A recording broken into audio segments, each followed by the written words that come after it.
Middle east में इस वक्त इंतकाम की आग धधक रही है और यह ऐसी आग है जो बुझने का नाम नहीं ले रही। एक ऐसी आग जिसे चाहकर भी अमेरिका और इजराइल शांत नहीं कर पा रहे। हालात यह हैं कि जैसे जैसे डोनाल्ड ट्रंप ज्यादा बयान दे रहे हैं, मामला उतना ही ज्यादा उलझता जा रहा है।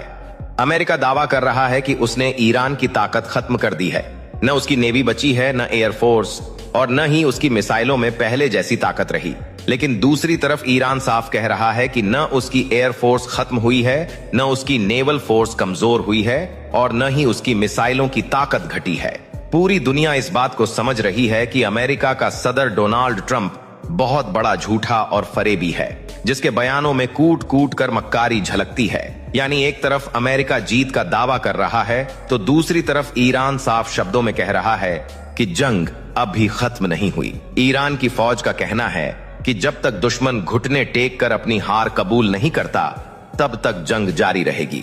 अमेरिका अपनी सुपर पावर की ताकत दिखाकर ईरान को डराने की कोशिश कर रहा है, लेकिन ईरान पर इसका कोई असर नहीं दिख रहा। हालात यहां तक पहुंच गए हैं कि इजरायली प्रधानमंत्री बेंजामिन नेतन्याहू को एक बंकर से दूसरे बंकर में शिफ्ट होकर दिन गुजारने पड़ रहे हैं। उधर ट्रंप जितने लंबे बयान दे रहे हैं, इधर ईरान उतनी ही तेजी से अपने हमले बढ़ा रहा है और लगातार मिसाइलें दाग रहा है। नतीजा यह है कि तेल अवीव के कई इलाके खंडहर जैसे नजर आने लगे हैं और कुछ जगहों का हाल गाजा पट्टी जैसा बताया जा रहा है। जो लोग पहले गाजा में तबाही देखकर जश्न मनाते थे, आज वही लोग अपने शहरों में डर और बर्बादी का सामना कर रहे हैं। अमेरिका और इजराइल अक्सर women rights, child protection, safety, security और फ्रीडम ऑफ एक्सप्रेशन की बात करते हैं, लेकिन जब ईरान के लोगों पर हमले हुए, स्कूलों और बस्तियों पर बम गिरे, तब इन मानवाधिकारों की बातें कहीं नजर नहीं आईं। इसलिए आलोचक कहते हैं कि ये बातें सिर्फ दुनिया को दिखाने के लिए हैं।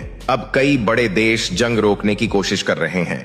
रसिया और चीन दोनों ही तनाव कम कराने की कोशिश में लगे हैं, लेकिन ईरान पीछे हटने को तैयार नहीं। अमेरिकी दूत स्टीव विटकॉफ लगातार संपर्क करने की कोशिश कर रहे हैं, मगर ईरान ने साफ कह दिया है कि अभी सीज फायर नहीं होगा। ईरान का कहना है कि उसके पास हथियार और गोला बारूद का इतना स्टॉक है कि वह कई साल तक जंग जारी रख सकता है। दूसरी तरफ यह भी कहा जा रहा है कि अमेरिका और उसके सहयोगियों के काफी हथियार पहले ही यूक्रेन की जंग में खर्च हो चुके हैं, इसलिए वे लंबी जंग नहीं चाहते। इसी बीच ईरान ने समंदर में कड़ी चेतावनी जारी कर दी है और खास तौर पर स्ट्रेट ऑफ हॉर्मुज से गुजरने वाले जहाजों पर सख्त निगरानी लगा दी है। ईरान का कहना है कि बिना इजाजत यहां से गुजरने वाला जहाज हमला झेल सकता है।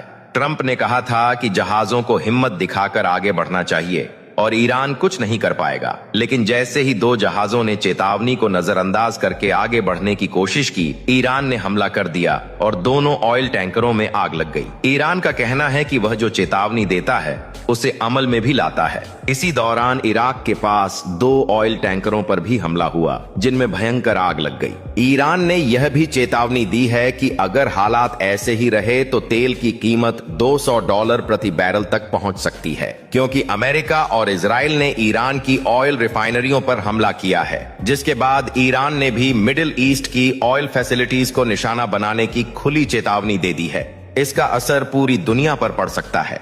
इस बीच अमेरिका में नवंबर में मिड टर्म चुनाव होने वाले हैं। एक रैली में ट्रंप ने दावा किया कि अमेरिका जंग जीत चुका है, लेकिन वह ज्यादा लंबे समय तक इस जंग में उलझे रहना नहीं चाहता और जल्द मिशन खत्म करना चाहता है। लेकिन ईरान का रुख बिल्कुल अलग है।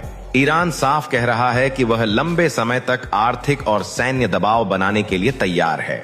इस टकराव का असर दुनिया के तेल बाजार पर साफ दिखने लगा है। कीमतें $120 से ऊपर जा चुकी हैं और $200 तक पहुंचने की आशंका जताई जा रही है।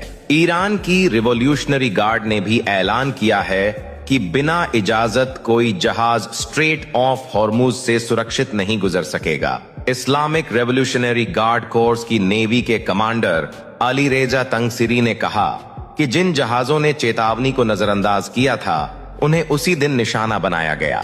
उन्होंने अमेरिकी सुरक्षा के दावों को खोखला बताया। उन्होंने कहा कि जिन जहाजों ने अमेरिकी भरोसे पर स्ट्रेट ऑफ होर्मुज पार करने की कोशिश की, उन्हें उसका अंजाम भुगतना पड़ा। इसलिए किसी भी जहाज को वहां से गुजरने से पहले ईरान की इजाजत लेनी होगी। ईरान ने एक और शर्त भी रखी है। उसका कहना है कि जो देश अपने यहां से अमेरिकी और इजरायली डिप्लोमेट्स को बाहर करेगा, उसके जहाजों को होर्मुज से गुजरने की अनुमति दी जा सकती है। बताया जा रहा है कि स्पेन ने इजरायली राजदूत को अपने देश से निकाल दिया है, इसलिए उसके जहाजों के लिए रास्ता आसान हो सकता है। लेकिन भारत के सामने स्थिति ज्यादा जटिल है। भारत और इजराइल के बीच डिफेंस सेक्टर में मजबूत साझेदारी है। भारत में ड्रोन और कुछ सैन्य तकनीकों के निर्माण को लेकर भी सहयोग की बातें सामने आती रही हैं। इसी वजह से सवाल उठ रहा है कि क्या भारत अमेरिका और इजराइल के डिप्लोमेट्स के खिलाफ कोई सख्त कदम उठाएगा या नहीं। इसी तनाव के बीच कांडला पोर्ट की ओर जा रहे थाईलैंड के एक जहाज पर ईरान ने हमला कर दिया, जिसकी भारत ने कड़े शब्दों में निंदा की है। कई लोगों का मानना है कि अगर जंग रोकनी है तो दुनिया के देशों को मिलकर अमेरिका और इजराइल पर भी दबाव बनाना होगा, सिर्फ ईरान पर नहीं। संयुक्त राष्ट्र में अक्सर ईरान के जवाबी हमलों की निंदा की बात होती है, लेकिन इजराइल और अमेरिका की कार्रवाइयों पर उतनी सख्ती नहीं दिखती। इसकी वजह यह मानी जाती है कि कई देश अमेरिका के दबाव के कारण खुलकर बोलने से बचते हैं। ऐसे में सवाल यही उठता है कि क्या दुनिया के देश सच बोलने और दबाव बनाने की हिम्मत दिखाएंगे या फिर खामोश रहकर हालात को और बिगड़ने देंगे। फिलहाल इस खबर में बस इतना ही। इस पूरी रिपोर्ट पर अपनी राय कमेंट बॉक्स में जरूर बताएं और वीडियो को ज्यादा से ज्यादा शेयर करें।